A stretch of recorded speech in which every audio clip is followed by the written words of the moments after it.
I will take you back to the days of cooperatives, to the days when our education was very respected across the region and people came from all over to study in Uganda. I will take you back to the days, of proper marketing, of when hospitals were actually health centers and not death traps.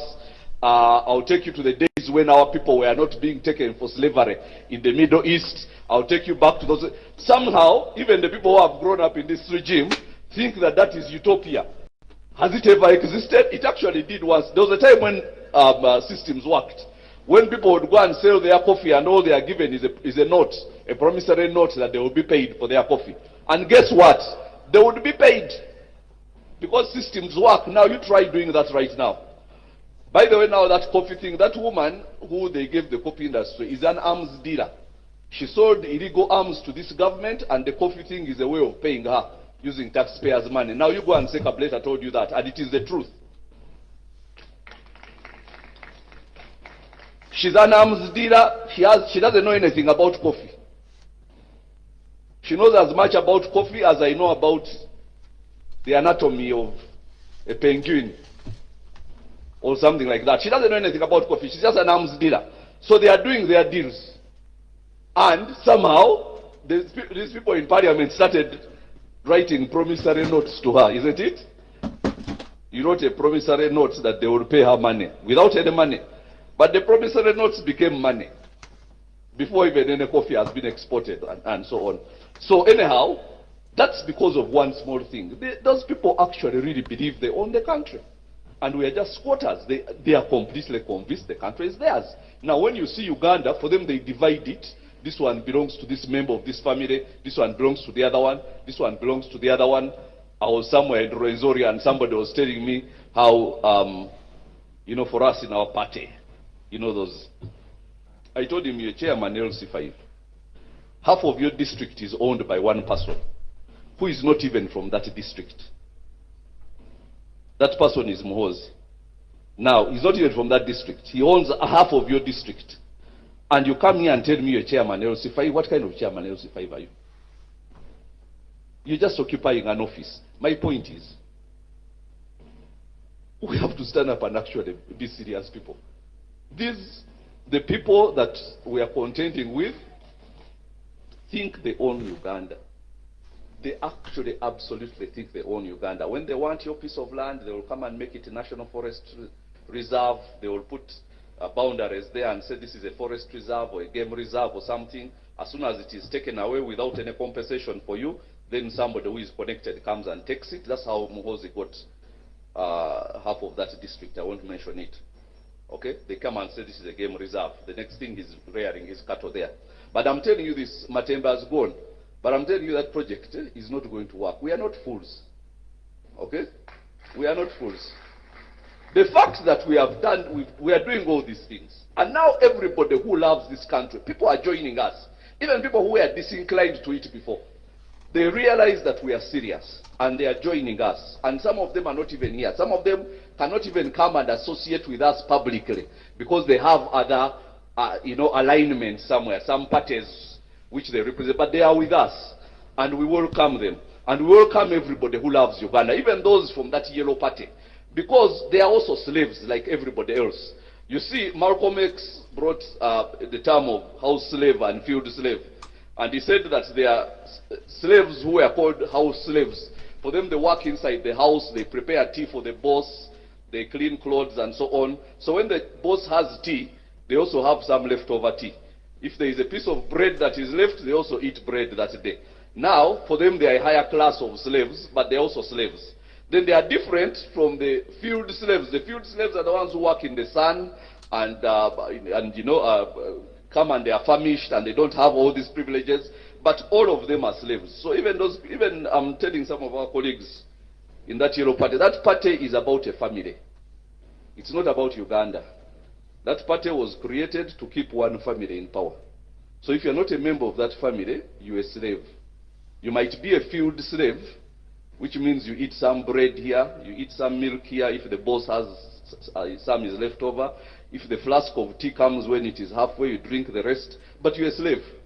So even them, we shall also welcome them. if they want to run away from, because we are all fighting to take ourselves out of slavery. That's where we are. We are fighting for the next generation, so that our children don't say, where were you when all these lands were taken? What did you do when this country went to the dogs the way it did? What input did you have when everything turned out the way it is? Now they have everything, as far as they are concerned, everything is done. They are now preparing to hand over. Oh my God, I have a surprise for them. We are not going down that path.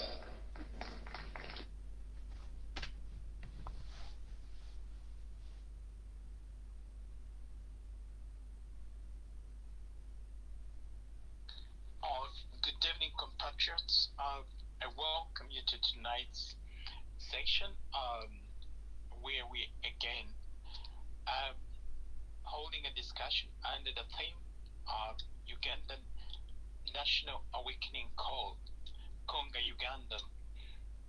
We want to specifically talk about the dictatorship and how this dictatorship can really be removed.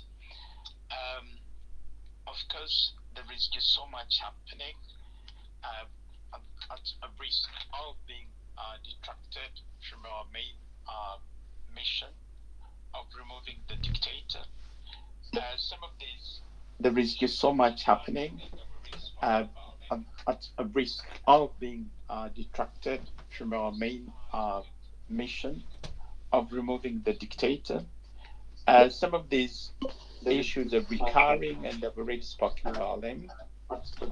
All being Docus, if you could mute. Okay, we were getting echoes there. Yeah, great. That has been muted. We were getting echoes.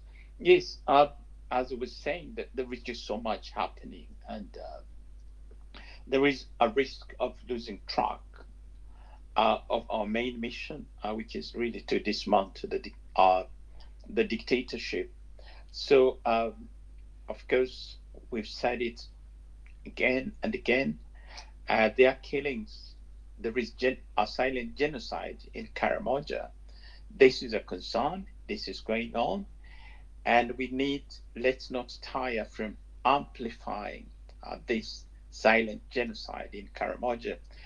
Households are being displaced, people are being killed, their cattle is being taken away, stolen, and actually shipped away to other parts of the country. But of course, as we know and as we expect, this is hardly mentioned in the mainstream media, which is under state capture. So it is incumbent upon us to amplify these atrocities. Abductions are ongoing, enforced disappearances are the order of the day. Tortures are still taking place. Raping is still taking place. The most recent one was that one of Shuba, although she came off with minimal injuries. But again, this is what's happening.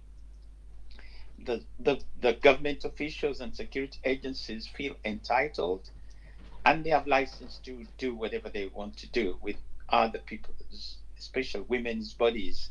And this we protest, and this we renounce. It's wrong. Land grabbing is still going on. Of course, let's not forget that the skyrocketing prices of commodities. Actually, we're reaching a point where it is prohibitive. And our people need to stand up and say enough is enough. The cost of living is really, really getting out of hand.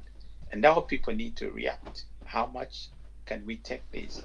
How much more can we take this?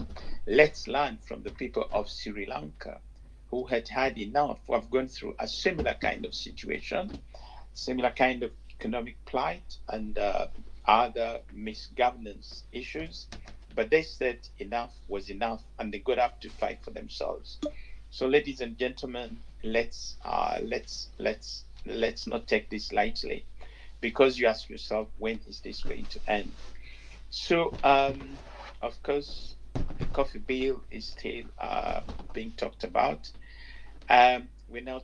We've had I don't know how true this is. We're yet to verify this, but there is a rumor, or there's word going around that some members of parliament have signed a petition, or rather to second a succession bill, a bill that is going to see Muhoozi being installed as a president without going through the due process of elections and other phases that are required. Moreover, he is a serving military officer, and I think the Constitution forbids a serving military officer to participate in politics. So these are the things that are happening. So what this calls for is all of us to get up, all of us to wake up from this slumber and really, really play our active role. We've seen the citizens of Ukraine, each one standing up very steadfast, very resolute, and resolved to fight against the mighty invading army of Russia. We too can do this, ladies and gentlemen. We've seen the citizens of Sri Lanka rising up and saying, no, they are not going to allow one family just to squander their future, squander their years, and put everybody else hostage or hold everybody else at ransom. We, the people of Uganda, can also do this. You and me can do this. So tonight's discussion should really, really address what we need to do, how we need to do it, who needs to do what, because we don't have the time and we cannot afford to just stay in our comfort zone and just lament. We need action on the ground. So may I at this juncture call upon my comrade Florence to open the topic and open the discussion. Thank you very much. Over to you, Comrade Florence. Thank you. Thank you, Joe. Before I start, I want to request everyone on here, can you please share and retweet and invite friends to come so that we have a real good discussion. Thank you. People power is our power, and our power is people power. Kunga Uganda, Kunga. Kunga diaspora, Kunga. Kunga Ugandans on the ground, Kunga. Kunga Northern Uganda, Kunga. Kunga Eastern Uganda, Kunga. Kunga Central Uganda, Kunga. Kunga Western Uganda, Kunga. Kunga the whole of Uganda, Kunga. Now, I want to appreciate you all, the Twitter space tonight. I want to appreciate people who are listening to us via Facebook. Thank you so much for choosing to be here with us tonight. We don't take your presence for granted. You do lots of sacrifices to give us this time, to buy data. Thank you so much. Now, I want to start by reminding us the hashtag Kunga, the National Awakening Call. This is a call to all Ugandans, regardless of your political affiliation, age, gender, social or professional status. This is a call to all of us to unite and fight for our future, dignity, rights and freedoms. The fruits of bad governance and dictatorship are going to affect all of us, either directly or indirectly, without discrimination. We can think we are safe, but wait until you or your loved one gets involved in an accident and there is no emergency services or even a hospital in the area or even the nearby area, 10-15 kilometers, that can adequately attend to you or your loved one. You or your loved one will die. And you or your loved one will die in an undignified manner. We have seen accidents happen in Uganda. And we all have seen how the casualties are being handled and transported. This can happen to us all, or to our loved ones, at any time. Is this, when we look at it, when we look at those videos making rounds on social media, is this what we wish for ourselves? Is this what we wish for our loved ones? It's time, Ugandans. It's time, Ugandans in diaspora. It's time, Ugandans on the ground, to wake up and build a country that works for all of us. All of us. As long as the dictator is still ruling us, no one is safe. Let's not forget so fast the recent talks about poison. Does that make you, whether you are an NRA or any political party, does that make you feel safe? The discrimination in getting jobs in everywhere, does that make you feel safe and be on the sideline? Maybe right now you might be having a job, a government job or whatever. What about your friends? Are you the kind of person who is that selfish that is all about you just? And if this trend goes on, what about your children? Talk about now the recent sexual assault. No Ugandan is safe. And we should stop playing safe. Let us use everything we have to build a country. If you're a celebrity, use your celebrity life to build Uganda. This is what we are all saying. Let us unite. Don't wait until something happens to you and then you come to the people to tell them how bad it is. Why do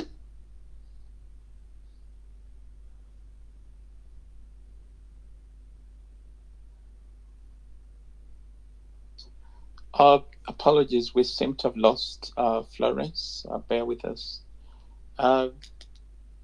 Thank you. As we wait for Comrade Florence, yes, I would like to welcome each and everyone that has joined us. Just like Florence said, please share, retweet the link, and I'm sure Comrade Joe will be leading us shortly. Thank you. Sorry, Florence, are you back? No, I'm afraid not. We just have to Yes. wait. Yes. So as we're waiting for her, I just wanted to salute each and every one of you joining us from your different happens to us when time it comes zones. close to our door? It will be worse.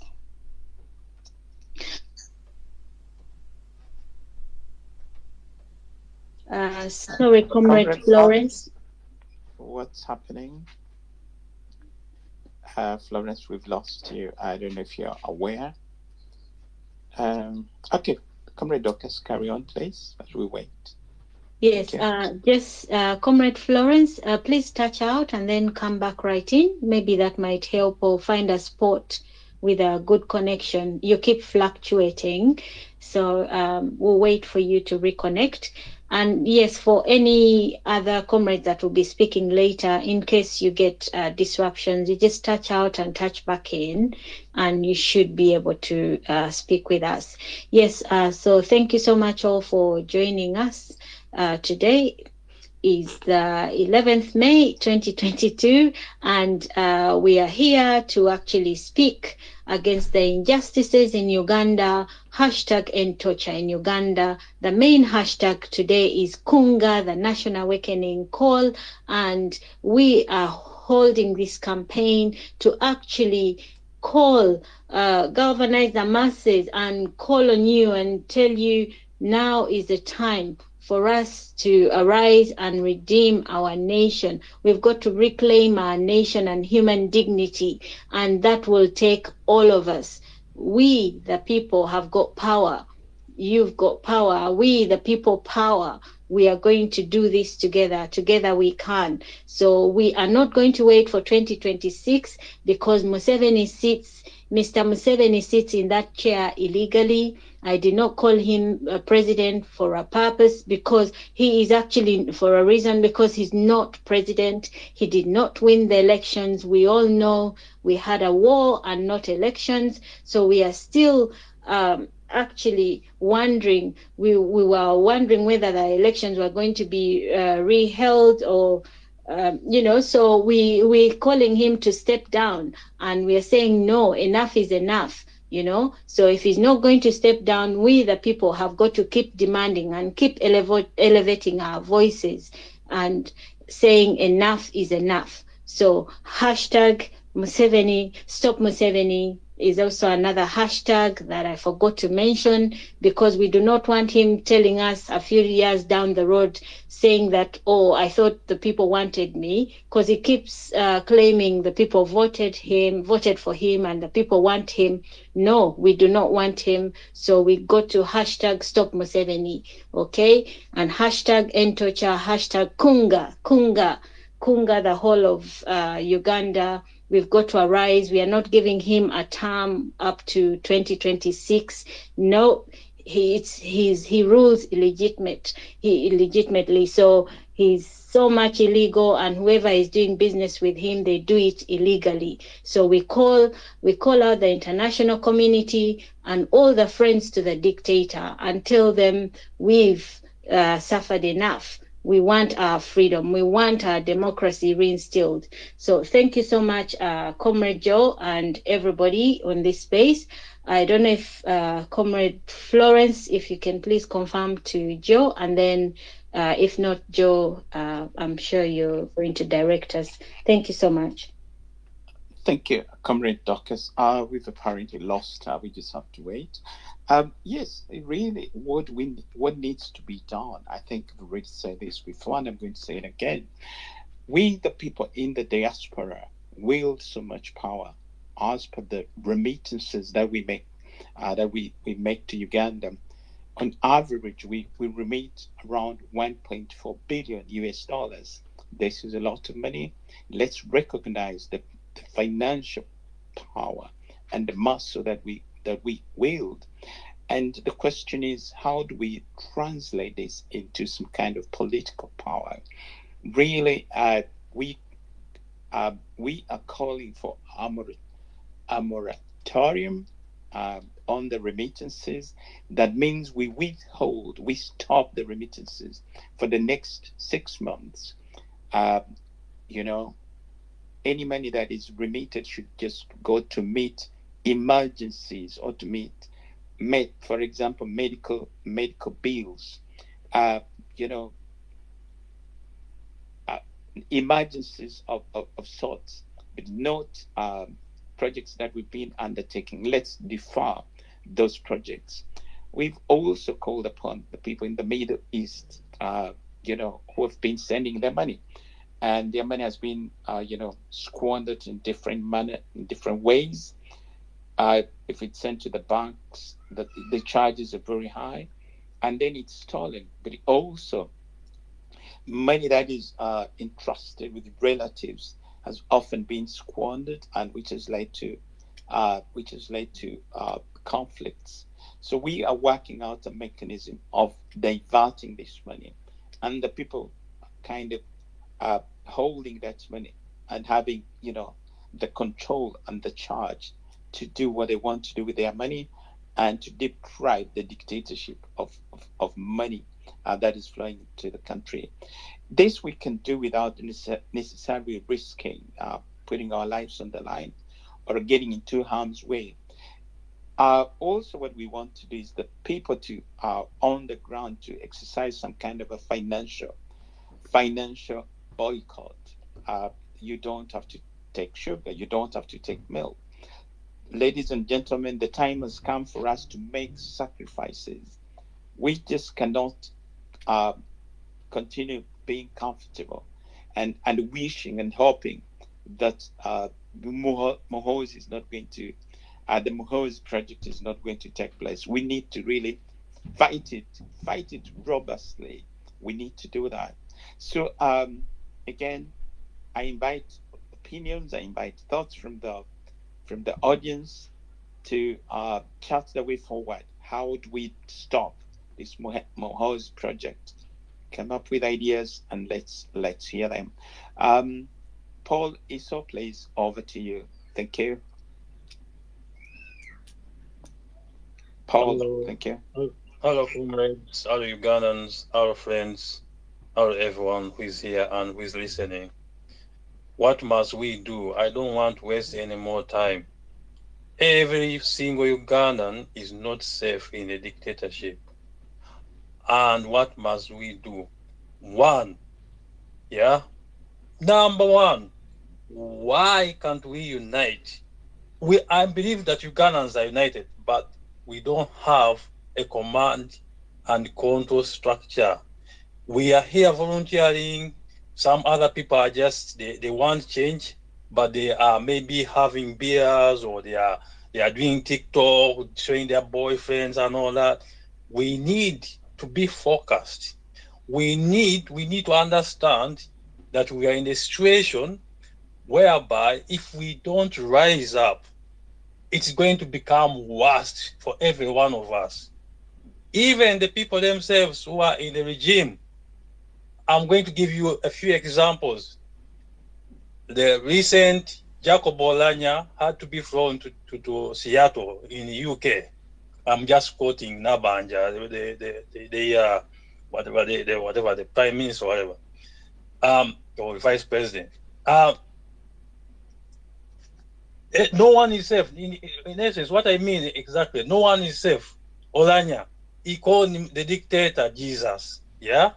But this is the same system that did nothing, and they spend all our taxpayers' money on one person, while in the local area where this man comes from, they don't even have any dispensary which has got medication, which has nothing.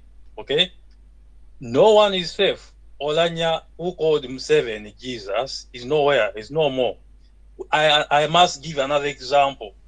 The people in the government.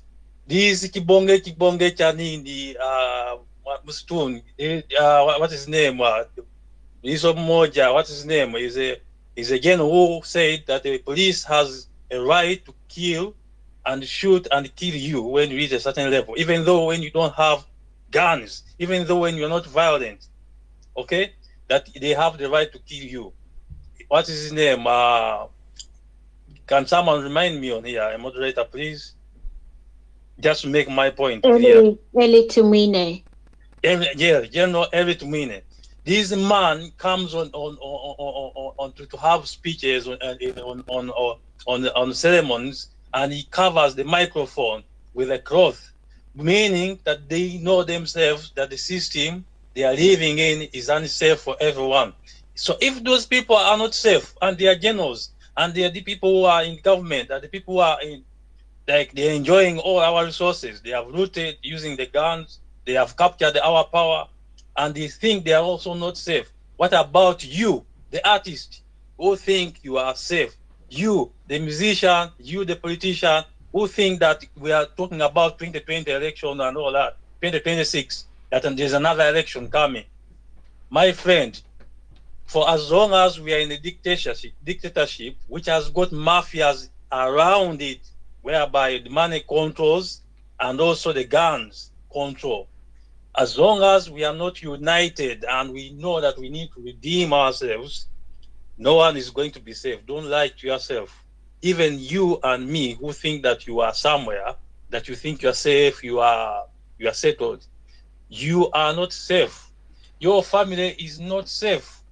Whether you're on the ground or here in Uganda or you are abroad, you are not safe. So what must we do? We must unite under one cause. And I must direct this suggestion to all listeners, especially the political leaders.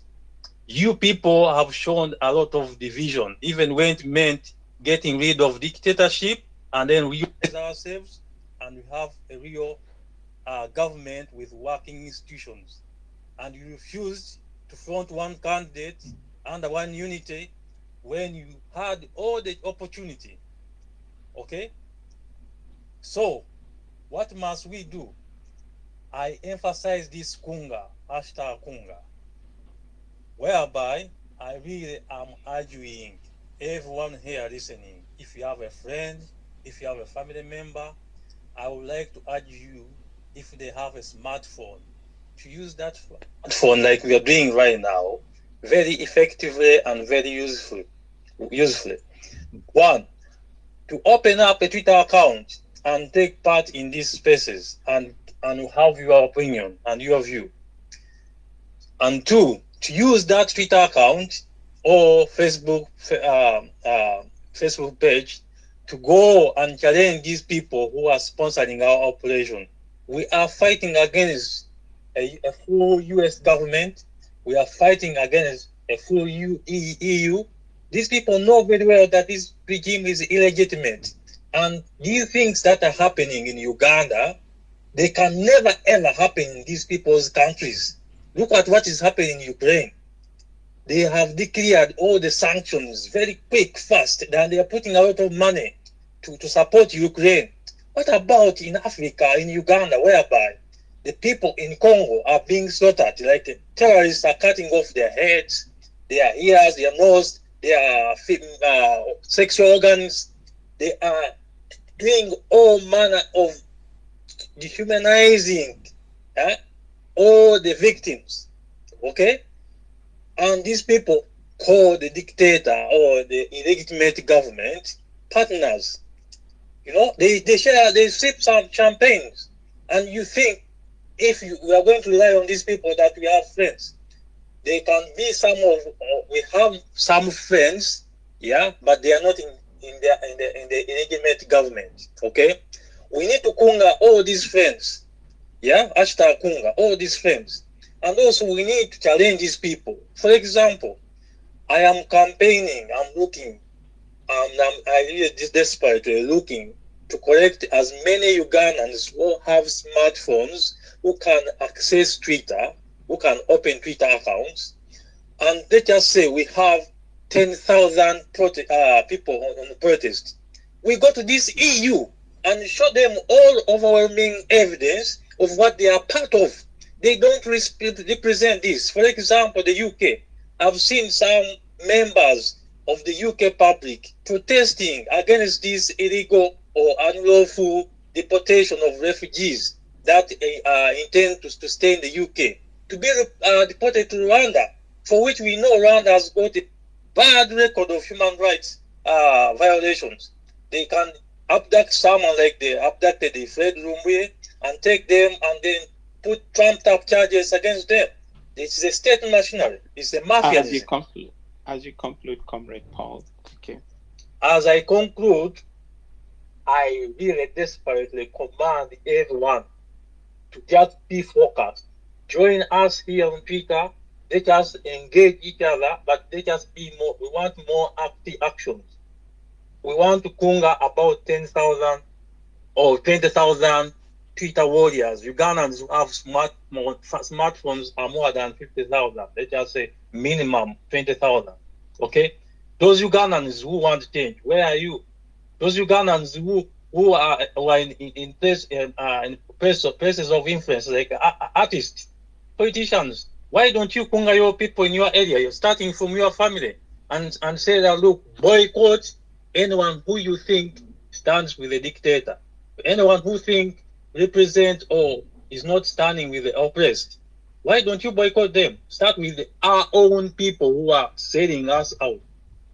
And that my final conclusion, and thank you very much for this opportunity, is we must unite. We must know that we have one thing that unites us, and we must not stop living in self-denial.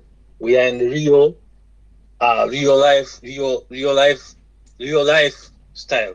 This is what is happening. It's not fake. There's killings, abductions, prices going hiking up. Every condition is worsening each day by day. So what must we do? We need to do as an individual. I need to take part of this Twitter space. If I have resources, if I can't, I need to get myself involved in something else as an individual that can deny this regime from thriving, from just enjoying, because they are on board time. They are illegitimate. Okay? I appreciate and I submit. Thank you. Thank you very much, Comrade Paul, for your submission. I'll just pick up on one or two points. Like, yes, no one is safe. No one is safe in this dictatorship, as has been demonstrated by a number of the very, very people, architects of the system, have become victims of the system. The Olanyas, the Lokechis, the, Nyai Rukama, the former Minister of Internal Affairs. So no one is safe, and no one should be deluded to think that they will that they are going to continue being beneficiaries unless they are part of the inner family, that is the evil family. So in fact, they should join us. Because we all stand to lose or we stand to gain. So I think this is enough. This is a patriotic call. This is a civic call for everybody to rise up. Unless you're part of unless you're part of the evil family, you shouldn't really sit back. And then I think something that we need to observe or to see. The junta is a criminal enterprise. I don't know if you're following the story, but what has just happened in Sri Lanka is unfolding in a very interesting way. There has been a money kind of train. Money was transferred and stored in Uganda, money from Sri Lanka. But also, I think they might have been illicitly printing money for circulation in our economy. And this is not the first time the question of money has come up. You probably remember there was also the way allegations of money having been flown in from Libya under Muammar Gaddafi's rule, and that was brought to Uganda. So our country Museveni is involved in this criminal money laundering operations. And not just that, I think there was also an allegation of money having been, or gold having been transferred from Venezuela. So our government is caught up in this racket of money, this criminal racket of money laundering, stealing money from state coffers from other countries. This is something that we really need to pay attention to. But again, going forward, what do we need to do? That is where the discussion should focus. Back to you, Florence. Thank you. Yes, Joe. I don't know. My internet is playing up. It has never done this before, so I have no idea what's going on. And can you hear me now? Anyway. Yes, I hear you loud and clear, Florence. Yeah. Thank you. I don't know at what point I went off before when I was speaking. You were saying, Dorcas, Dorcas, do you remember? But I think just Okay. I will just go. I'm not sure if I had talked about the topic or not. It's just been skipping up and down. Open with the topic then, just to reintroduce it, and Okay. so that we you set the tone for that. Yes, for the discussion. Thank you. Thank you so much. Anyway, I was saying that the fruits of bad governance and dictatorship are going to affect all of us, either directly or indirectly, without discrimination. We can think we are safe, but wait until you or your loved one gets involved in an accident and there is no emergency services or even a hospital in the area or in the nearby area, 10-15 kilometers, that can adequately attend to you or your loved one. You or your loved one will die, and you or your loved one will die in a non-dignified manner. We have all seen accidents happen in Uganda and how the casualties have been handled and transported. This can happen to us or our loved ones at any time. Is this what we want? Is this what we wish for? It's time to wake up. As long as the dictator is still ruling us, no one is safe. Like Comrade Paul and Joe have said, they talk about poison. Does that make you? Doesn't matter which political party you belong to. Does it make you feel safe? The discrimination around getting jobs for university students, does that make you feel safe as a student studying so hard to have something for yourself in the future? Does that make you feel safe? The sexual assault, does that make anyone, does that make our female celebrities in whatever form, does that make them feel safe? No Ugandan should play safe. We all must use what we have to build Uganda, to build the country that works for all of us. If you're a celebrity, use your celebrity life to build Uganda.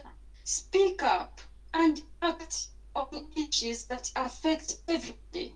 Do not wait for this to come to your door. If you use your profession, whatever profession you have, to build this country. Because the generation Uganda is not going to stop with you. You might be having a government job or whatever, or even whatever you are. But this country is not going to stop with you.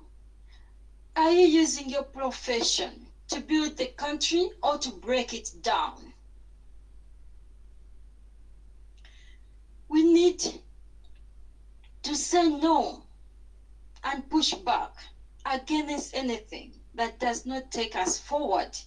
And we can only do this together.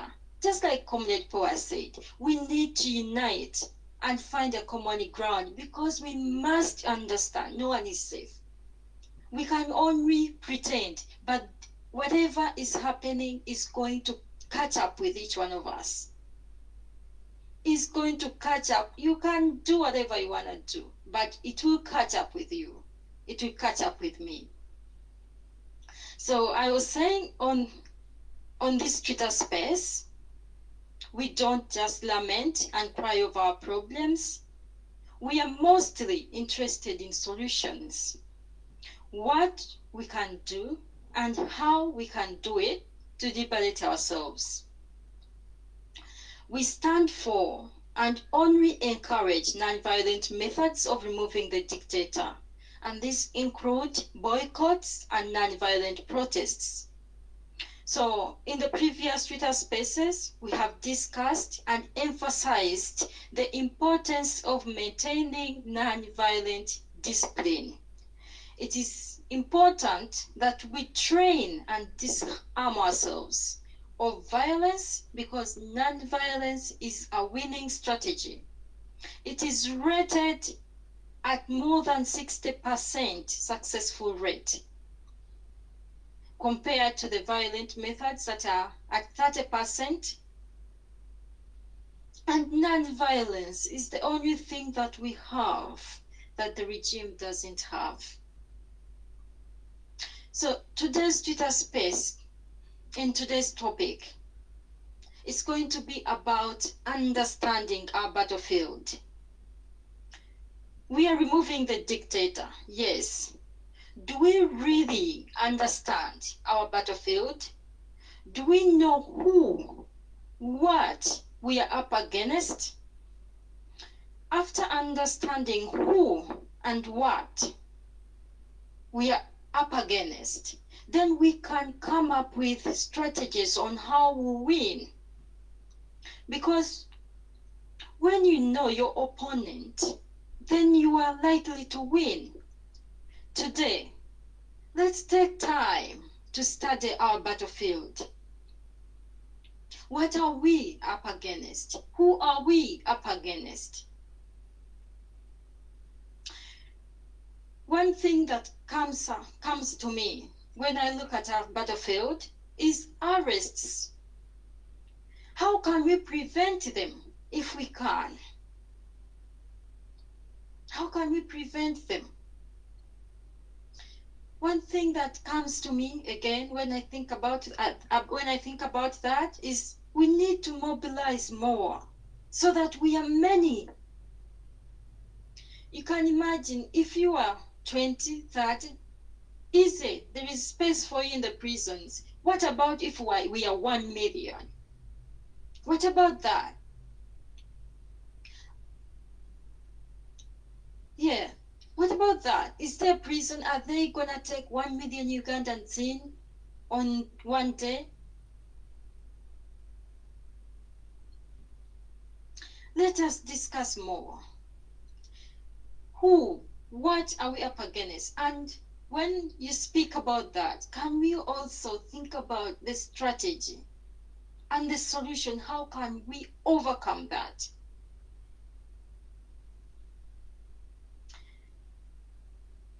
Thank you so much. I don't know if Comrade Godfrey, I don't think anyway you have spoken, even if my network has been so bad.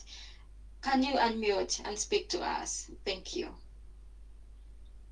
Yeah, good evening, good afternoon, wherever you are. Sorry I'm late due to work commitments. I'm only just catching up now. But you've said what we've been saying over the time, over the years, that numbers matter. You know? But when we argue that, please, let's join in more in numbers, some people criticize us and say, oh, you are in the diaspora, you are not on the ground. But whether on the ground or online, we need the numbers.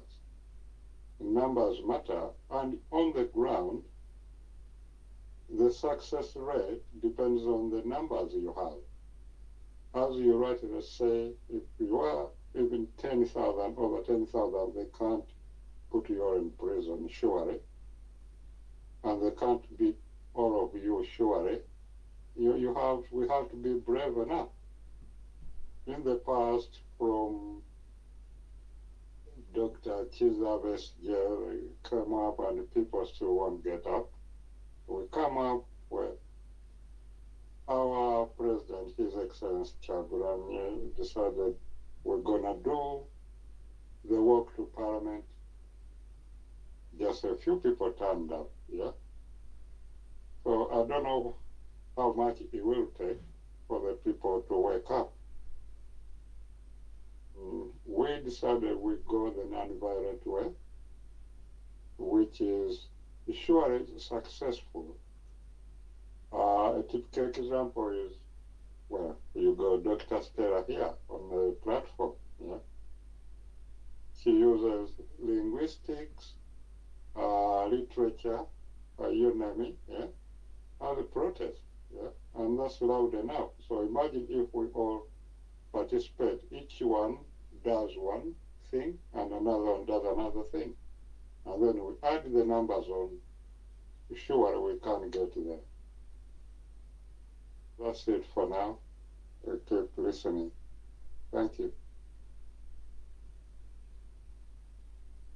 Thank you, Comrade Godfrey. Non-violent discipline is being able, having that discipline to push through to the end. So we are not gonna win if we are not disciplined enough. If we just, you see, Ugandans, I think we like being in a sorry state. We cry over to the international community, come help us. We expect somebody is going to do this for us. No one is going to come and remove the dictator for us. At least we must start. At least we must start, and then we'll get help. So, and the other thing, if others have started, let us know that this is all, it's our battle together as Ugandans. Don't just look on as other people are being arrested. Join in. Maybe when everybody joins in, then there would be no arrests. Let me tell you of, I'm going to tell you this. This is what happened in Sudan. When the Sudanese were protesting non-violently to remove Bashir, of course, all dictators read from the same book. Whatever Museveni is doing, Bashir did. How did the Sudanese go about arrests, for example? When they were protesting, of course, they were arrested, many of them. But one thing they did is that they never left a man behind. So, when they arrested some, because they're not going to arrest everybody, especially when we are many. When they arrested some, others took themselves to the police station. You see, you know the way the police arrest people and puts them on their, whatever, their cars, kabangali, on their kabangali, and takes them. Others just forward, people just forward, like, we have been protesting too. Can you take us in? And there was no space. What happened? What happened is that the police just let everybody go. Everyone went, and they started protesting. They started from where they had stopped. So, unity.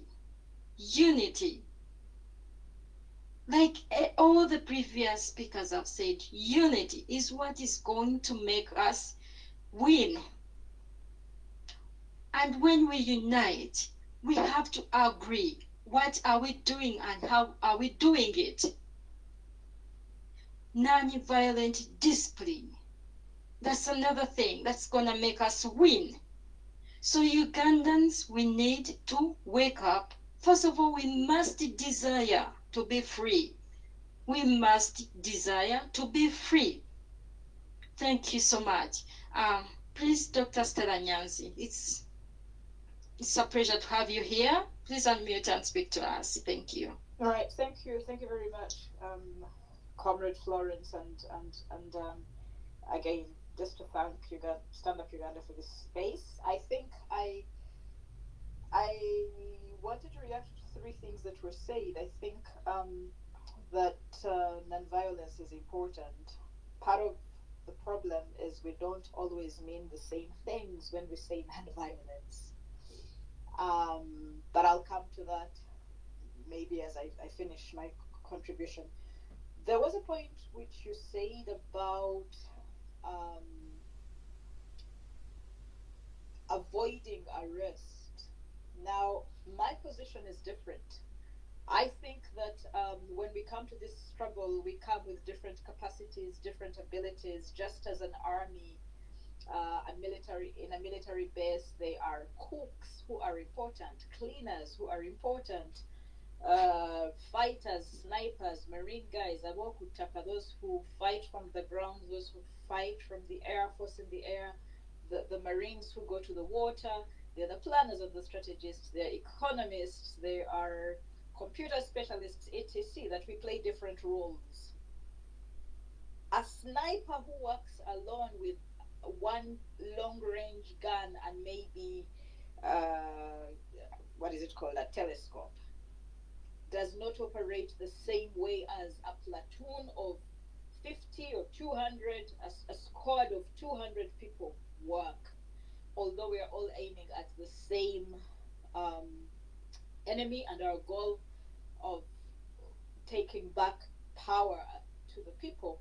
That is our shared goal. But our strategies cannot be similar. And I want to emphasize that when we call for unity, we are not calling for uniformity. Part of my questions around arrest, my first arrest in life happened when FDC summoned people to go to Najanankumbi to make prayers.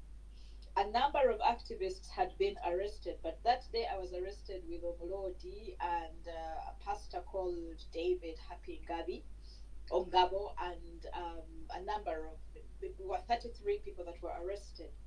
Our arrest entered the newspapers. Our arrest changed my entire outlook on politics in Uganda. The second time I was arrested, I was alone. I was abducted in a car, from a car, by men who were later identified as belonging to the flying squad. My second arrest, although I was alone, mobilized the whole world. The whole world. Not just in Uganda, not just the women, not just writers, not just public media, but the whole world wanted to know, who is this crazy woman who called the president Matako Tako? And I'm not saying these words lightly, but I think that there is strategic decision to get arrested.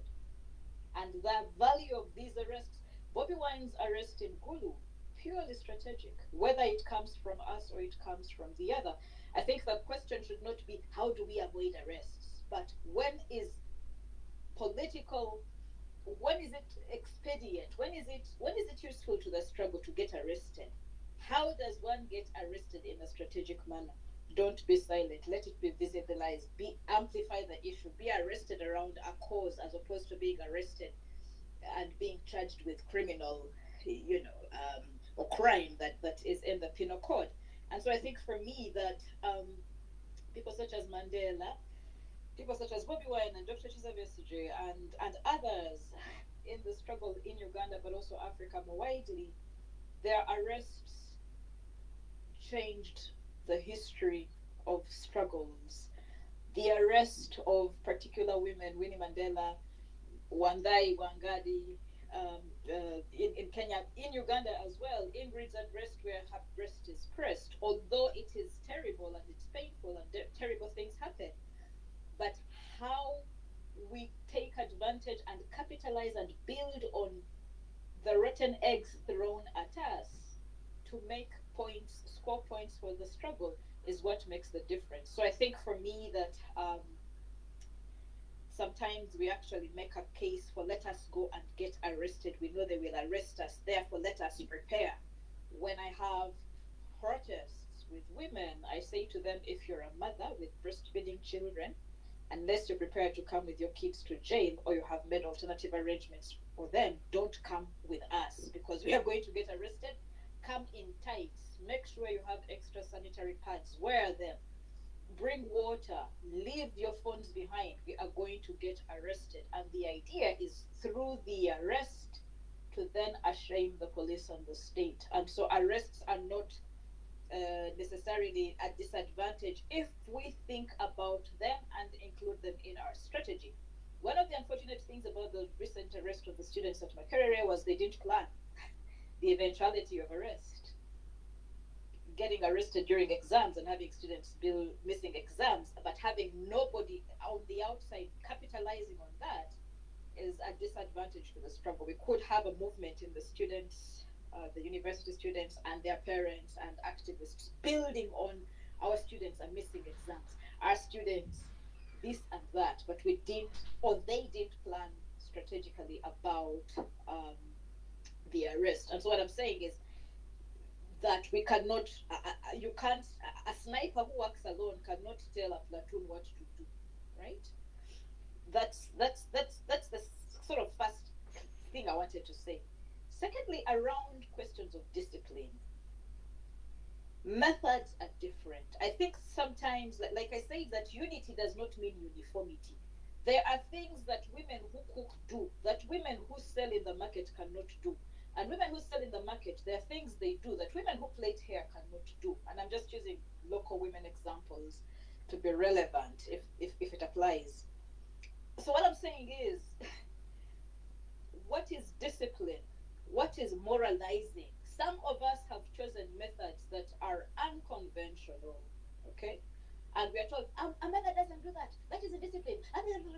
But our methods of engagement, when we have chosen to be nonviolent, sometimes call for mockery and ridicule and going outside the norm and recruiting and mobilizing other people to do the same. I think what I have done with my own sort of indecent, vulgar, obscene, body-based activism is to allow other women to enter the field and do what they do. You don't have to do it like Stella Nyanzi, but don't judge me when I do what you can't do.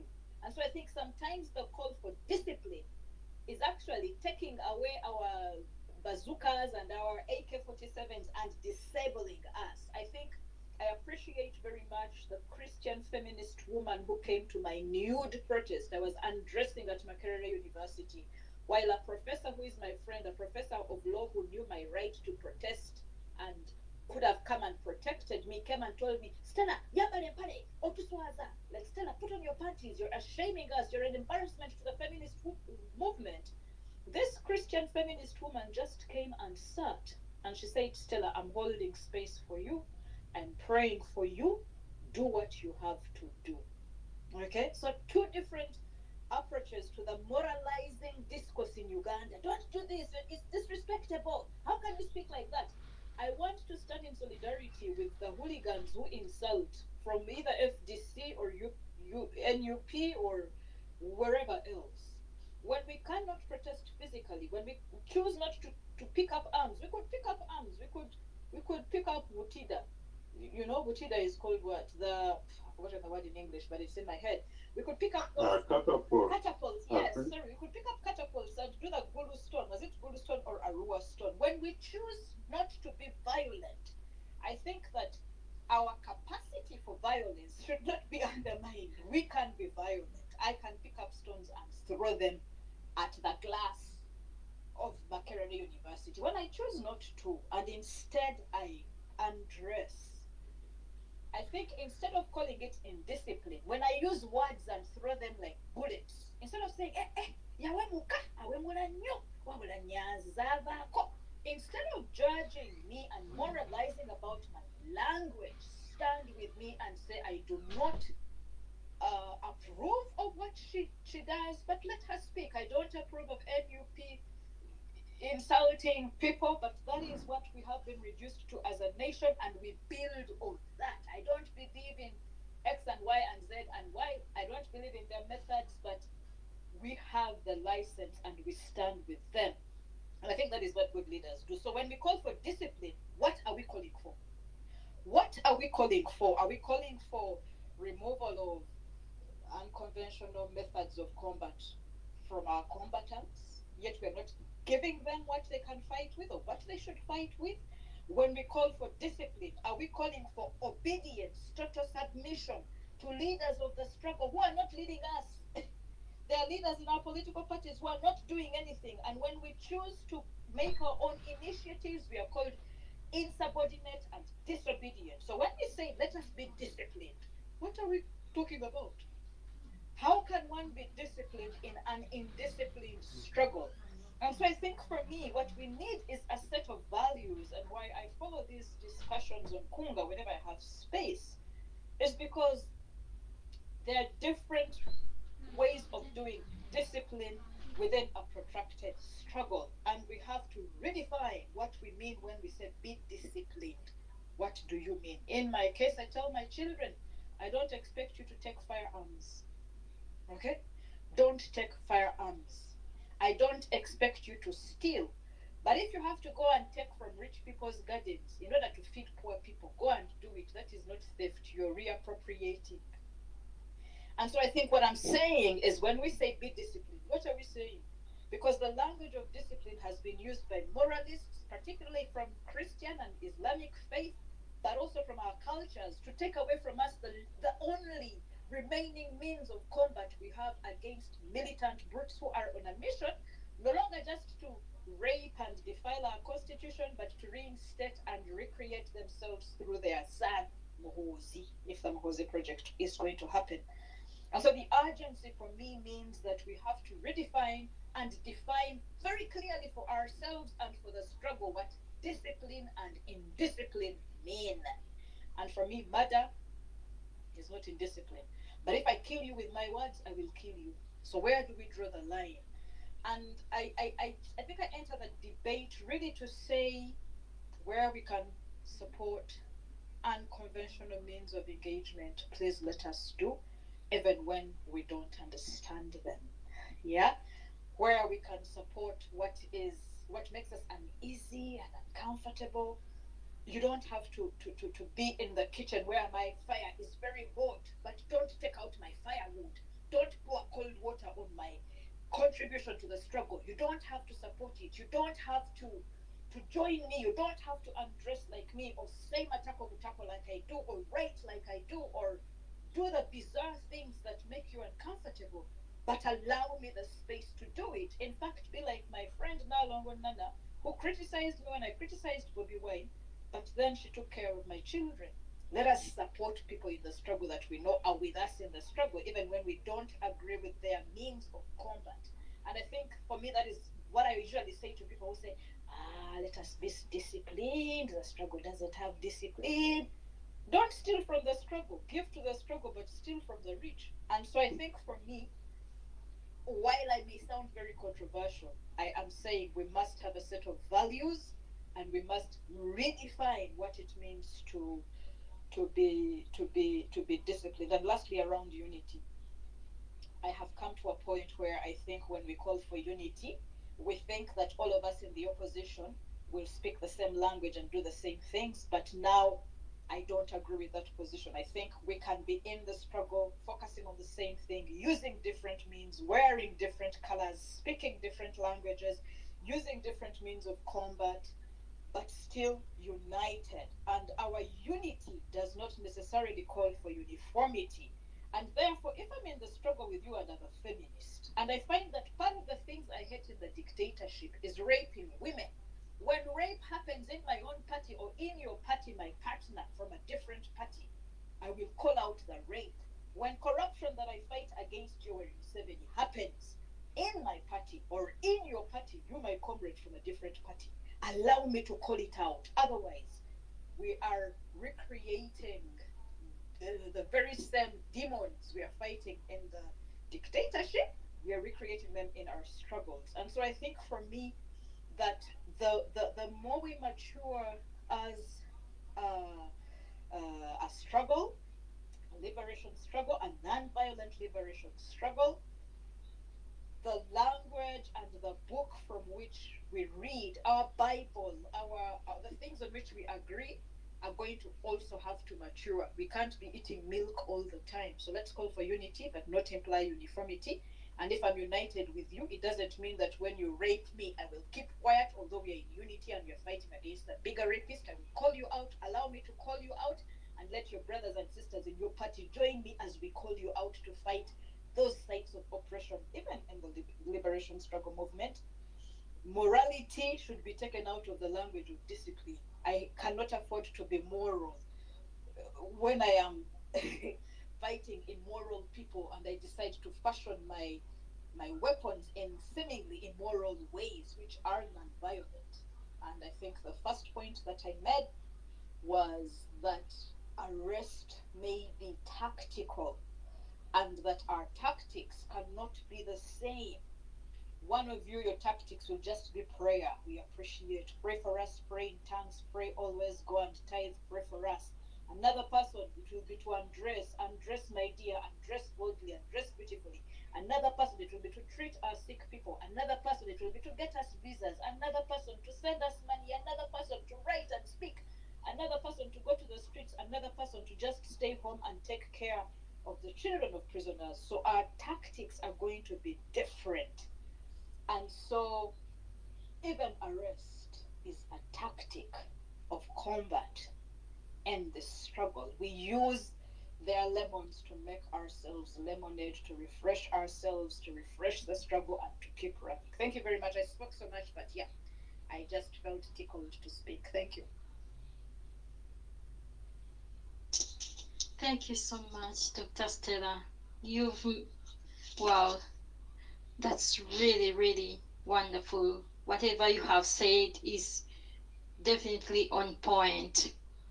You have asked, I want to agree with you. When we call for unity, it's not uniformity. Like, I think, like I said before, use whatever you have to build this country. You know, use your profession.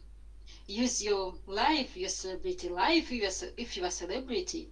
Use your talents, use your talent to build this country. We do not expect everyone to be on the same front, but definitely we should be targeting the same thing. And yes, you have made a very really good point. Actually, you have made me look at it in a different perspective as well. The idea of arrests. We can take advantage of it, like you have said, which is really a good idea. And I'm glad you have emphasized that we need to prepare. If this is our objective, I mean, we must have an objective when you're going to arrest. What do we want to achieve? What's the vision of this protest? And probably that way we prepare and plan strategically, like you have said. That way, that makes so much sense. Instead of just going without a vision, without a plan, without any form of objective or goal. And about discipline, what do we mean? Because I say it a lot. Personally, what do I mean when I say non-violent discipline? Well, I'm not really attaching more cards to this. And as well, it is non-violent discipline. This can be learned, and it's about following a set of rules and standards that are going to help us achieve the objective of removing the dictator. So whatever strategy you use, as long as it is not violent, like you have said, you can choose to throw stones, but you choose to undress.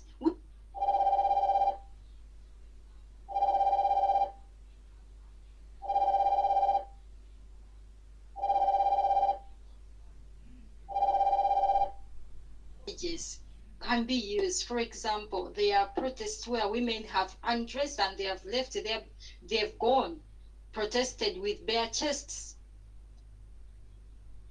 That's a non-violent method, and it is discipline to push it through to the end, to make sure you get the success, depending on the vision or the objective of that protest.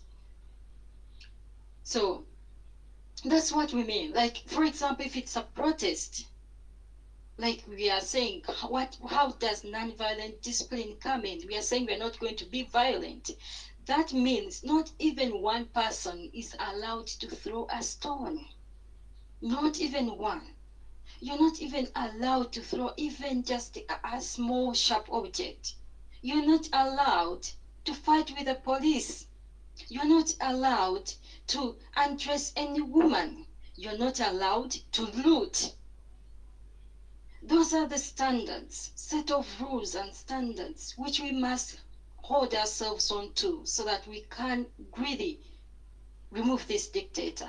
Because going past any of those means we are putting ourselves at risk and being faced with a very brutal regime which is just waiting for anything small so that they can shoot us and kill us and label us terrorists, hooligans.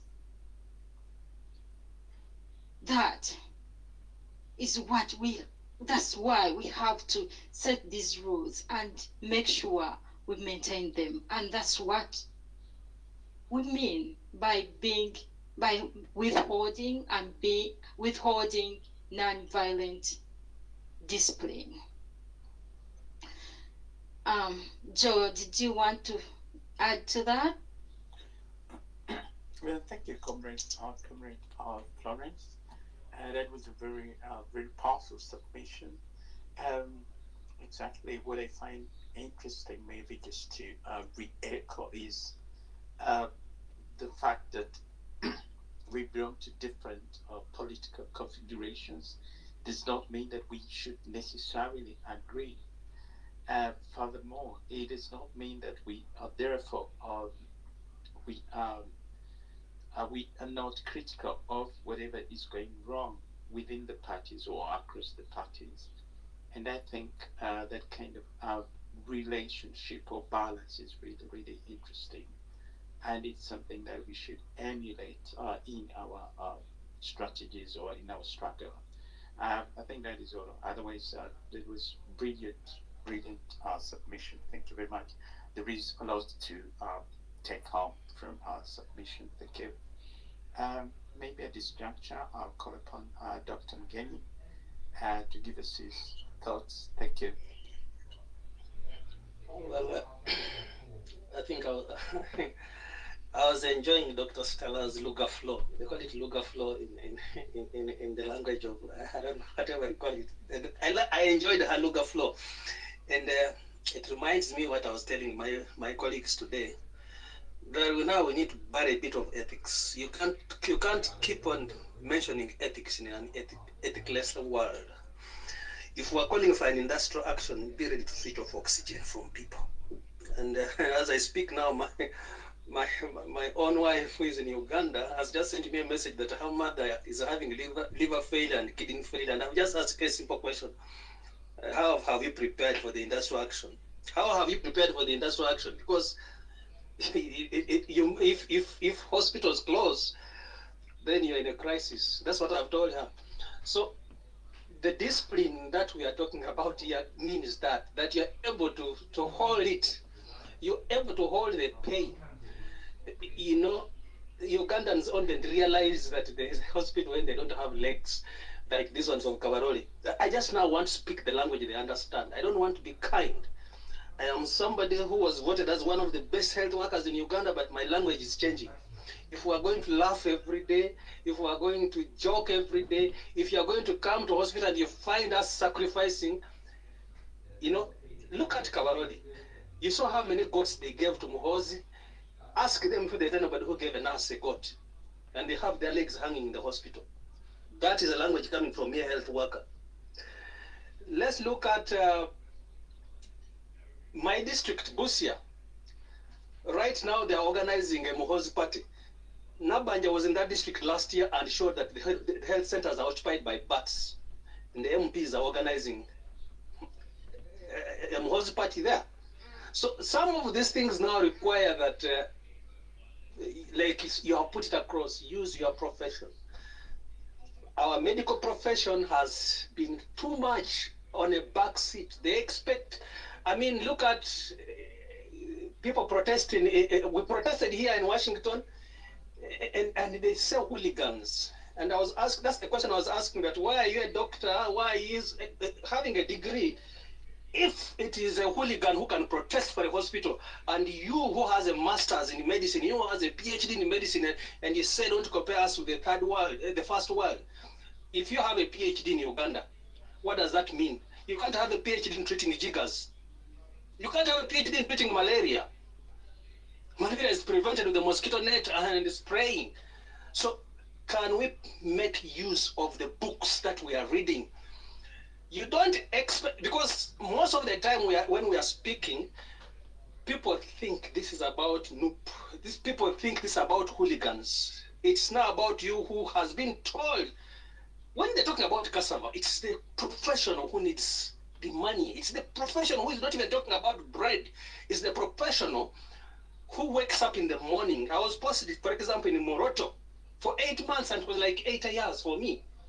In Moroto, you don't have a house there, and you are forced to almost sleep in a manyata. Talk of any district in Uganda. I was in Mbarara. Every person owns a house, and they force you to rent at an exorbitant rent that you can't pay. They look at you as an expert in that place. So as health workers, I am just telling this and appealing to them. If we mean that it's an industrial action, every person is waking up. You don't need guns. You just need to see somebody in the situation. A car accident happens and there's nobody in hospital. Because who are these health workers who work for free? We were trained to be paid professionally. There is no God in this. In fact, today I saw the men of God being flogged for the Kasese king. Those are other now people you don't want even to subscribe to. I mean, if you're a priest who has been seen always speaking envelopes, you deserve to be flogged now. Because those prayers don't work. And Museveni has told us several times he doesn't believe in prayers. In fact, soon he will start abusing those people in clothes. Right now, what we need is immorality. Because we are not going to be moral. We are not going to be moral if we have to push. You are dealing with the guys who have no kindness. You are dealing with the guys who are thugs. We are dealing with the ruthless people. On my wall now, I have thousands of people following me, and I know they are paid to follow me. But who cares? Who cares? In fact, for me, sometimes I see people are lucky that I'm not in that country. I escaped. I left Uganda simply because I can't hold my anger in. I mean, I'm somebody who can lock up a hospital and walk away. Not because I want to punish people, but I want people to wake up. Blood is donated. Go in hospital and see how many people don't cry for blood. Blood is just donated. It's never bought. Ugandans can't donate blood for their own people. They wait for school children to donate blood. And we run hospitals like that. Everybody celebrating a mother. Is everybody celebrating a midwife? These are my questions now. I'm preaching to my colleagues in the medical. I'm preaching to my colleagues in uniform. Let somebody come with a gunshot wound and you ignore and look at them and tell them, yes, we can't dislodge this because you don't care about hospitals. Look at the goats. You people, look at Kawarole. They have collected goats for Muhoozi, and they are crying that they have people with limbs hung in the hospital. So the discipline is about all of us now understanding where we are. We have been pushed to the limits.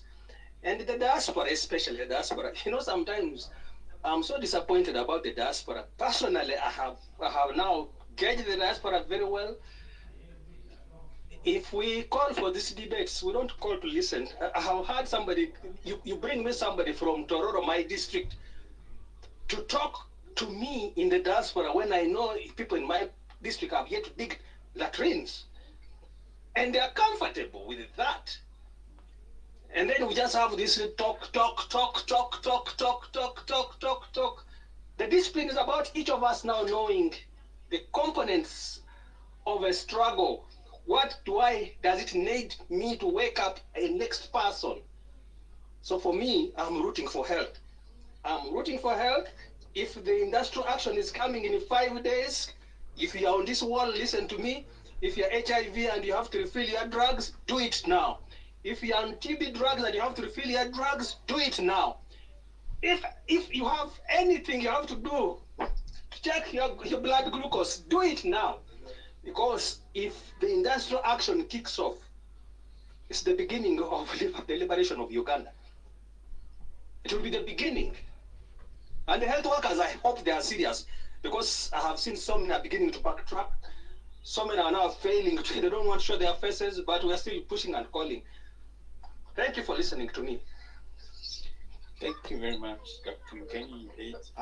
The situation calls for a change in our strategies. Yes, we need to go bare knuckles. That is what's needed. I think the name of the game changes.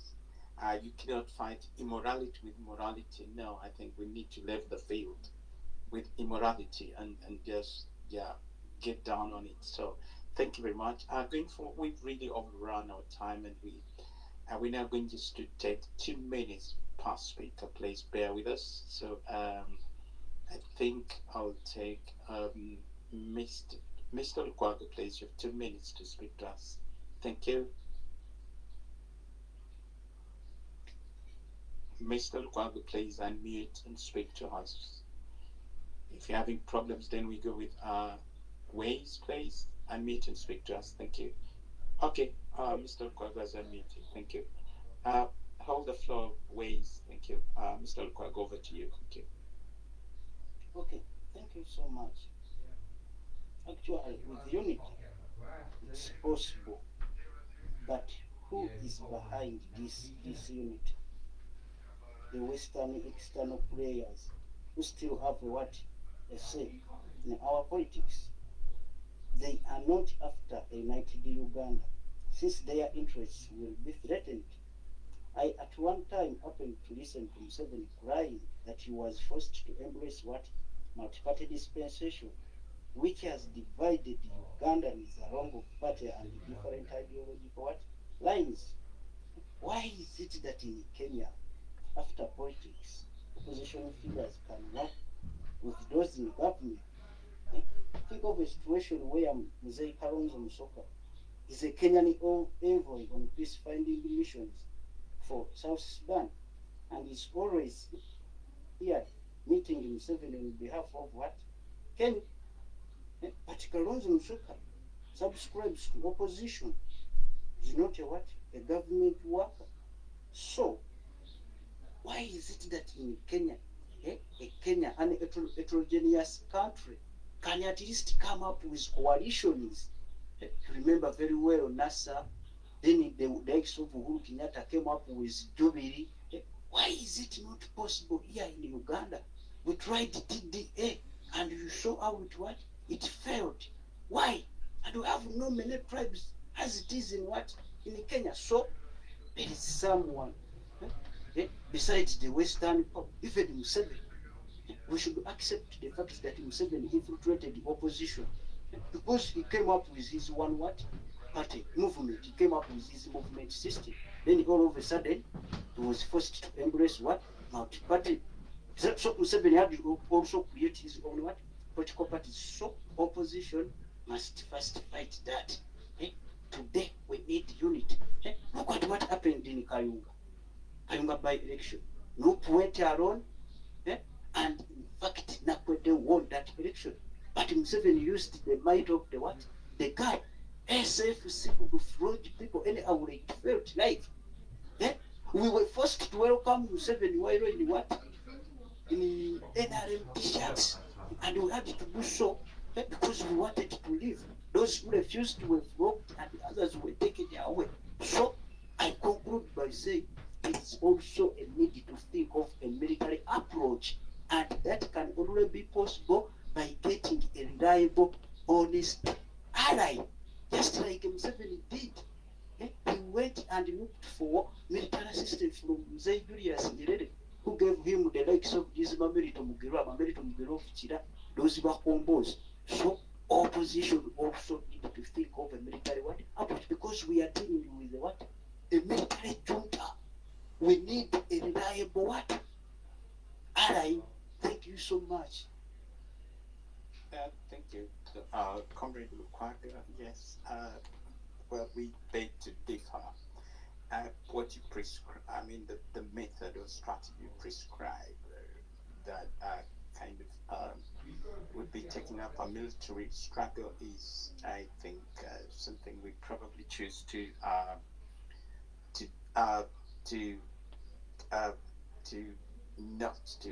not to advocate for. I think the simple reason is we are stacked up against a master of violence, and if you look at the whole his whole apparatus of violence, we would just be no match, and I think the war would be protracted. It would lead to loss of lives and loss of property, and probably we wouldn't stand a chance to wage a war against the dictatorship. That is why we prefer non-violent means. However, that is your opinion, and which is respected and welcome here. Wayne's place, you have 2 minutes to make your submission. Thank you. Thank you. I greet you all. Thank you, Mr. John. Now I want to talk about the word non-violent. To me, according to my understanding, I think Ugandans have got that word in a different way. That's why you see that even if there is something like last time when His Excellency Agakagwawo went up that's the square, people, instead of joining in, decided to be non-violent. They decided to remain buildings, using their phones. He has come. When you pushed to the wall and someone is telling you to be calm, I tell you, the problem you are facing is not going to stop. To me, I think we should stop using the word non-violent. We should encourage people to stand up for what is their right. People should stand up for their rights. We should stop using the word non-violent. For example, the incidents of Luka. If His Excellency didn't say, don't do anything, don't be violent, I tell you something would have happened right from Luka. But the people from different parts of the country who were not there, for them they stood up. And the people who were around him just kept calm, others just ran away. That's my saying. Thank you. Thank you, Comrade Matways. Yes, yes, you might be right that the understanding of non-violence is probably different as far as different sections of the population are concerned.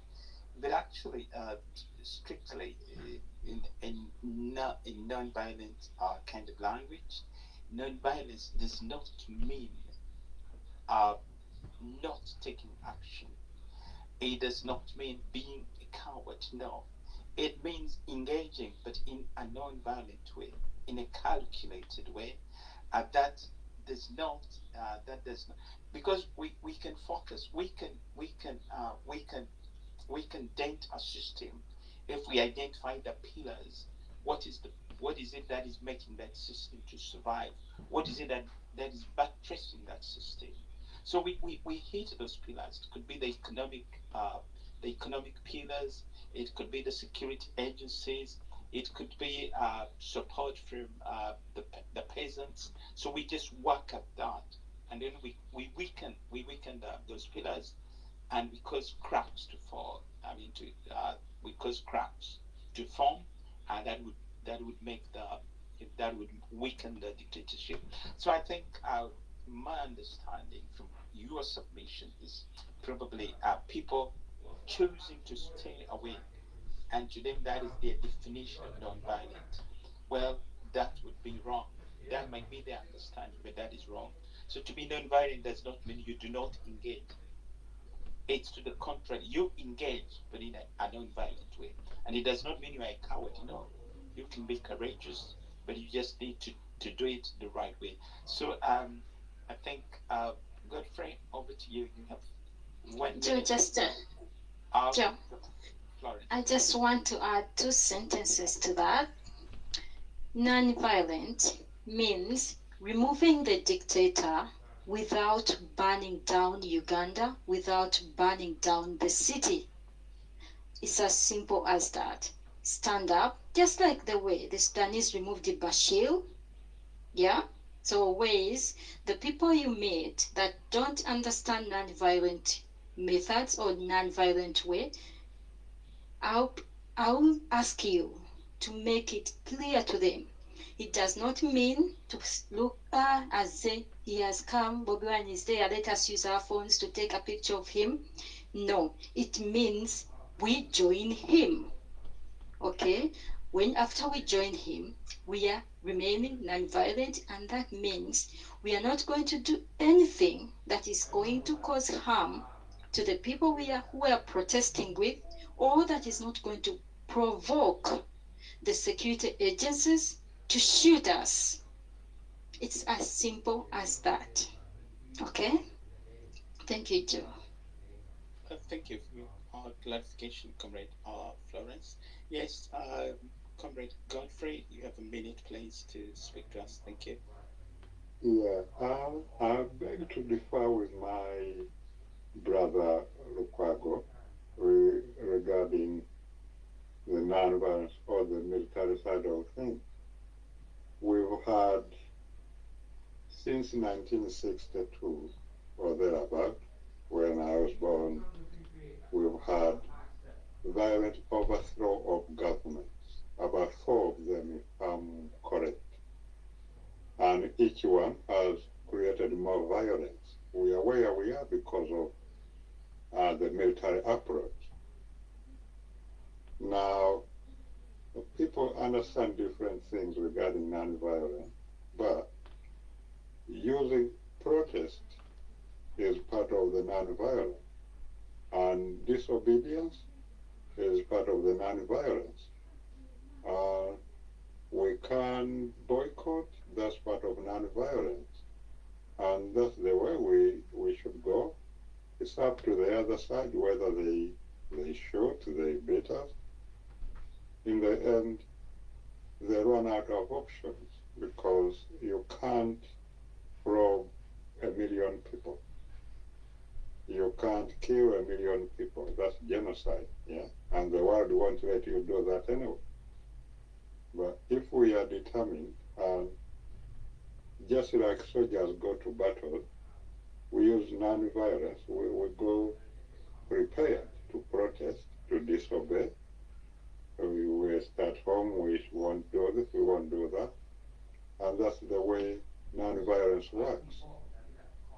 It's high time we treated our people as adults to understand what's being defined. We go platforms like this where on Saturday we go through the videos produced on each and every Saturday about non-violence and examples. And if people don't learn from that, I don't know when they will learn. Thank you. Thank you very much, Comrade Godfrey, for your thoughts. We're now taking the last speaker, that is Mr. Aseka. Please, you have 2 minutes to speak to us. Please unmute to speak to us. Thank you.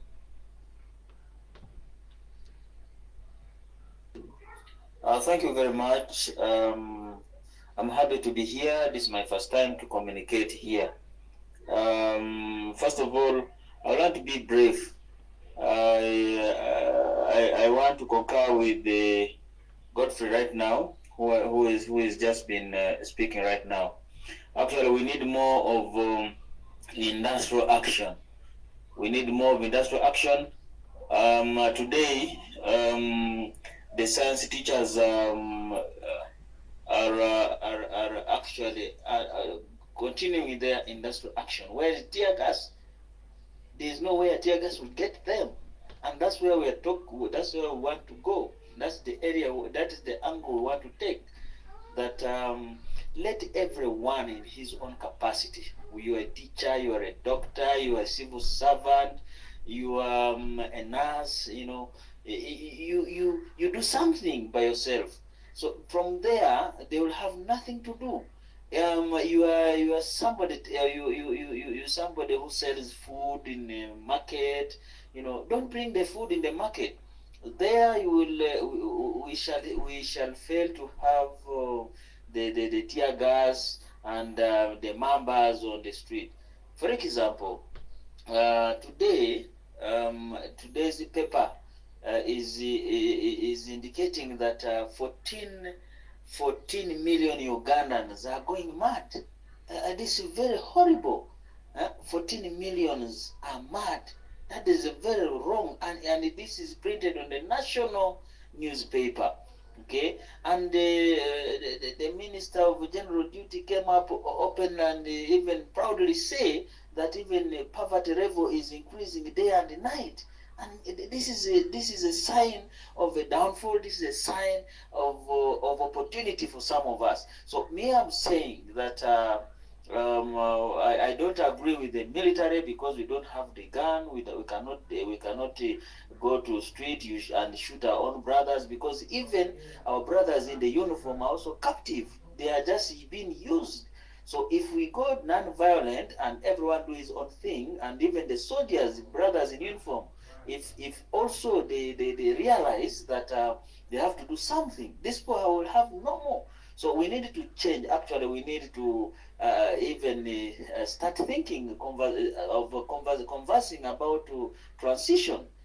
We need to start conversing about transition, how we can transit from military rule to a civilian rule. Actually, if we had a civilian leader, maybe civilian will understand the civilian problem. So I really would like to join those who are saying that we go industrial action, and we are there. We shall support that, and we see that we fail them, and we see where they will get their strength. Thank you very much for listening. Thank you very much, Mr. Sega, for your submission. Industrial action, using industrial action as a strategy is achievable, is doable. For example, we just recently had, action by the students. What is lacking, however, is just coordination. If we can coordinate with the different professional bodies, now it's the health, what are they called, allied or health professionals. We have teachers lined up. We have these different groups lined up. Why can't we coordinate and have all this taking place at the same time?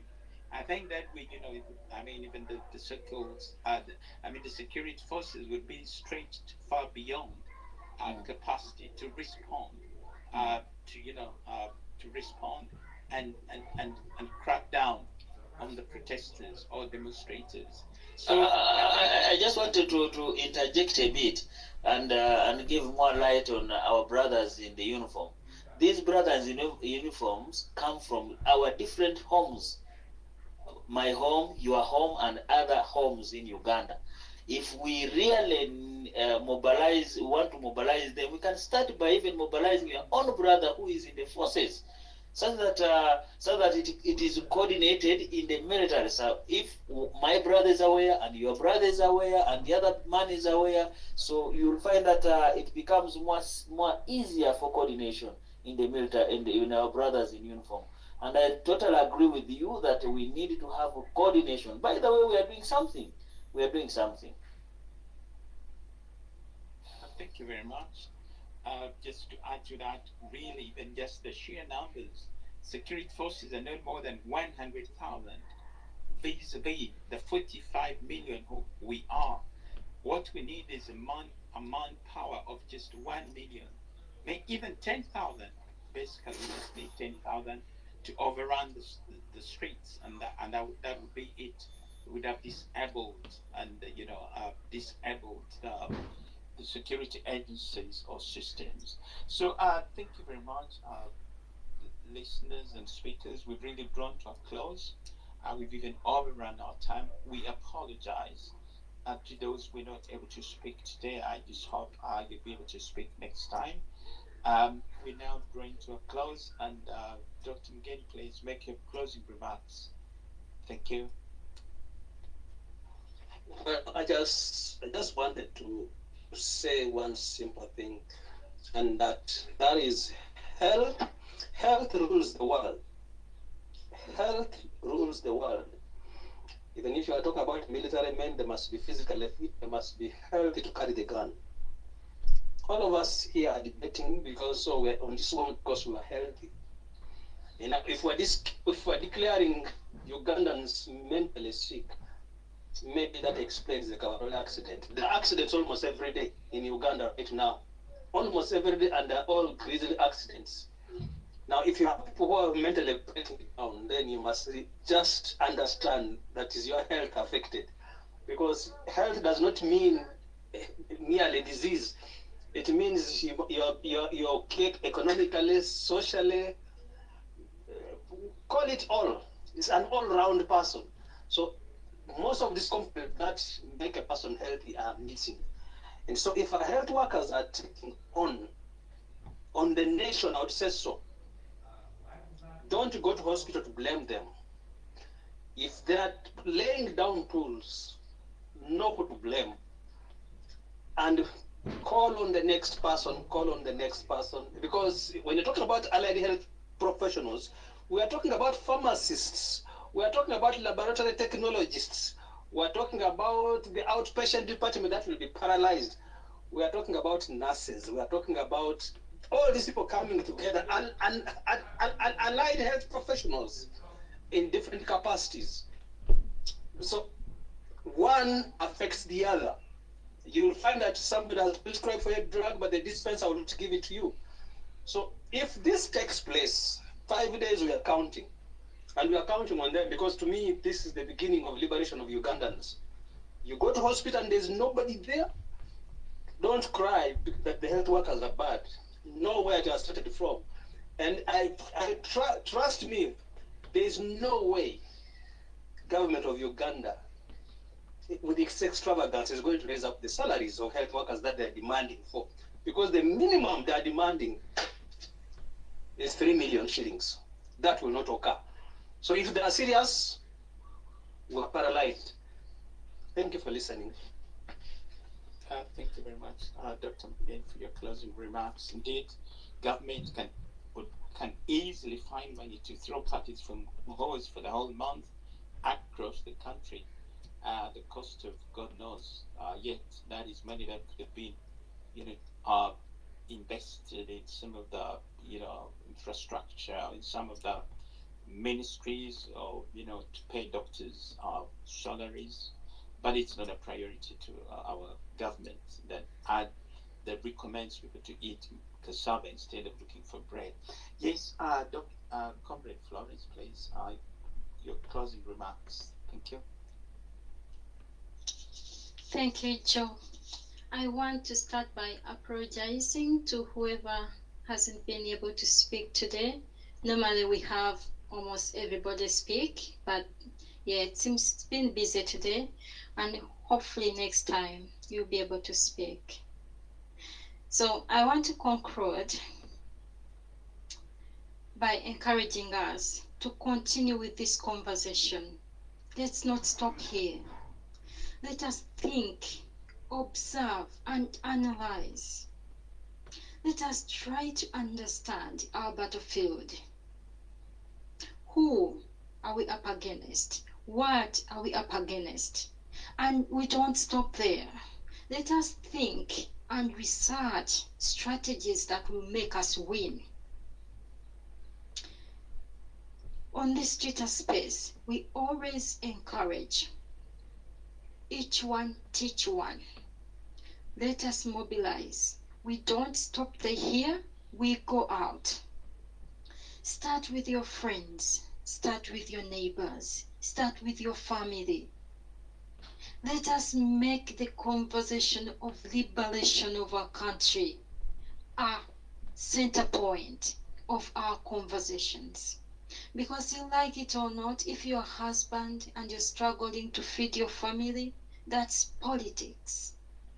If you're a mother and you're looking, you don't even know, maybe you're a single mother, maybe you're not, and the Kameza money is, if you are married, the Kameza money is too small, that is politics. Your children, the schools they go to, oh my God, my heart goes out to parents around this time, taking back kids to school. Oh my God, it is a nightmare. The requirements, the school fees is a nightmare. It's no surprise. Over 14 million Ugandans are mad. We are running mad. Let us think of strategies. We need to liberate ourselves. We need to free ourselves. We need to build a country that works for all of us.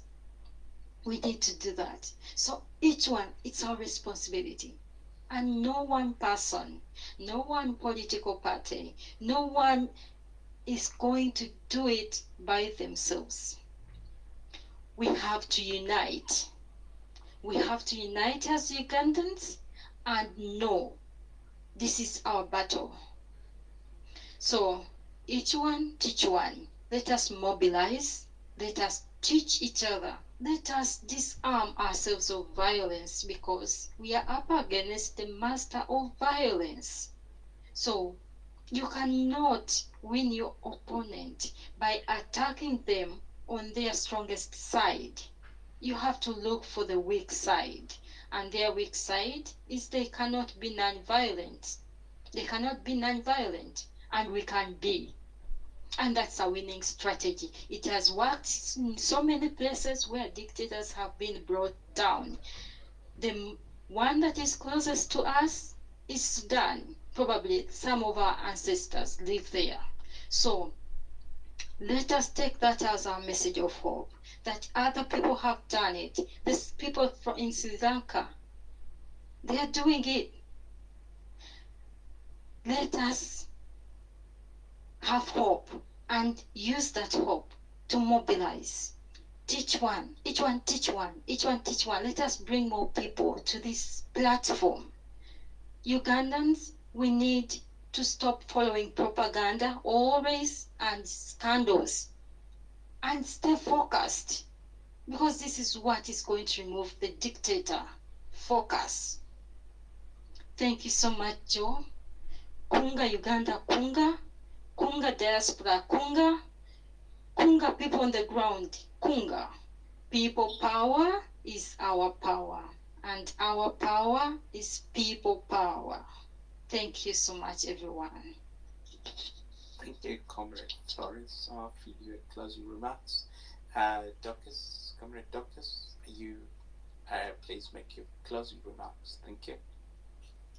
Thank you so much, Comrade Joe, and thank you so much, everybody that has joined this space and those that were able to give submissions. Thank you so much. We salute you all in your different time zones. Thank you.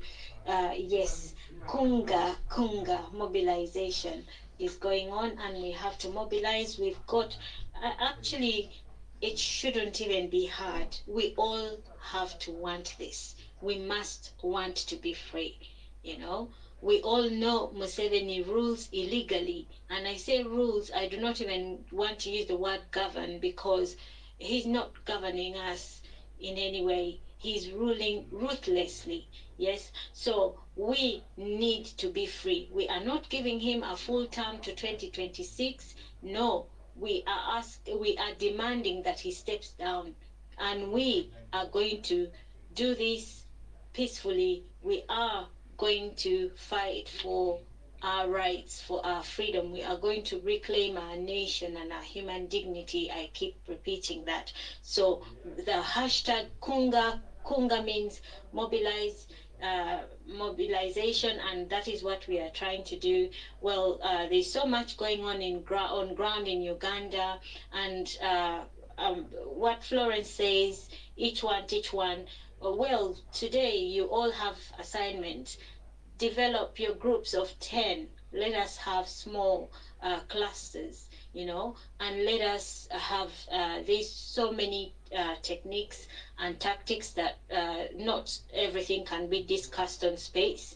However, let us all go away knowing we are going to do some work, and we must want this. We know a few of our comrades went and had a protest, and they were brutally arrested, and that shouldn't instill fear in us. So we continue to demand for our comrades. We understand some have been released. I understand 5 of them, and well, we continue to demand for the rest of our comrades. However, there's lessons to be learned, and let us take lessons and let fear not consume us. In fact, let it be a catalyst for us to arise. Let us take action, and we take that action today. So let us speak even louder. Thank you so much, comrades, and do not, sorry, Comrade Joe, can you hear me? Yes, I hear you loud and clear. Oh, okay, because I'm having echoes. Yes, so let us be encouraged, and let us not have fear, but let fear be the catalyst. Let us keep speaking and speaking louder. Thank you so much, comrades. Let us amplify sound throughout the week, and kunga, kunga, kunga. Thank you. Joe, I give you the mic. Thanks. Thank you very much, Comrade Dorcas, for your closing remarks. Ladies and gentlemen, firstly, may thank you for committing your time to attend tonight's session. Yes, we've just been discussing the topic was the National Awakening Call. This this is a patriotic call. This is a civic call to all and sundry. We all must play our part. We've got different areas where we have our expertise, where we have our talents, where we have our resources. We must all wake up and play our respective roles. It's very, very, very important. This is a critical time, and we cannot afford to we cannot afford to have another dictatorship of another maybe 50 or 80 years. We cannot. So all the students across the country, you have a role. You are supposed to be at the forefront of the revolution. You know what's wrong. But please, we need you to wake up and join the rest. Security forces, you know what's wrong. You are equally bearing the brunt of this dictatorship. Actually, you're probably suffering more than anybody else. Just see the way you slave.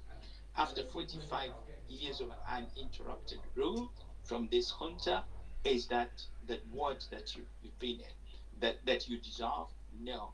You need to join us and demand change. Professionals of different areas, doctors, engineers, the time has come for you to really to stop being on the sidelines. The times are so bad, no one is safe, and you're not safe either. And the so-called elites who think they've secured their future, the so-called middle class, there is really nothing to write home about. We need this change so badly, so badly. We've never, so badly like we've never needed it. We need this change so badly. Everybody must join us. Everybody must wake up, and let's continue preaching the same message. Speak to somebody.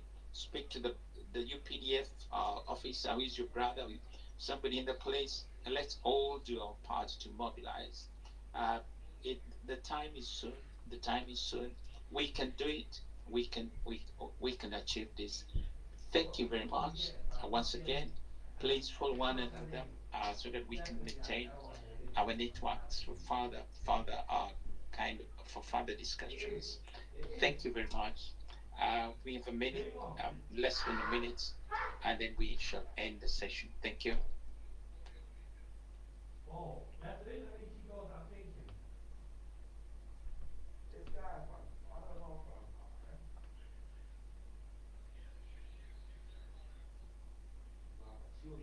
Thank you. Thanks. Thank you so much, comrade. I actually forgot. Let us look out for the triggers and let us be ready. Yeah. So we are ready. You should be ready to take action anytime. Thank you. And Comrade Joe, when we need to announce when we're speaking next. All right. Okay. Yes. We hold Twitter Spaces twice a week. On Mondays. On Mondays, that's when we focus on the Middle East workforce and the challenges related to to, uh, to yeah to their work. And on Wednesdays, that is when we have Kunga uh, Kunga space. I mean, and that's when we have a session, and the theme that has been running is Kunga. So we're going to have it again next week on Wednesday, same time. You're welcome. Please invite a friend. To invite a friend. We look forward to uh, hearing your opinions, your thoughts. Thank you very much. Okay.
old I'm getting. There's 16 viewers. No, it's upstairs. When I'm recording, there's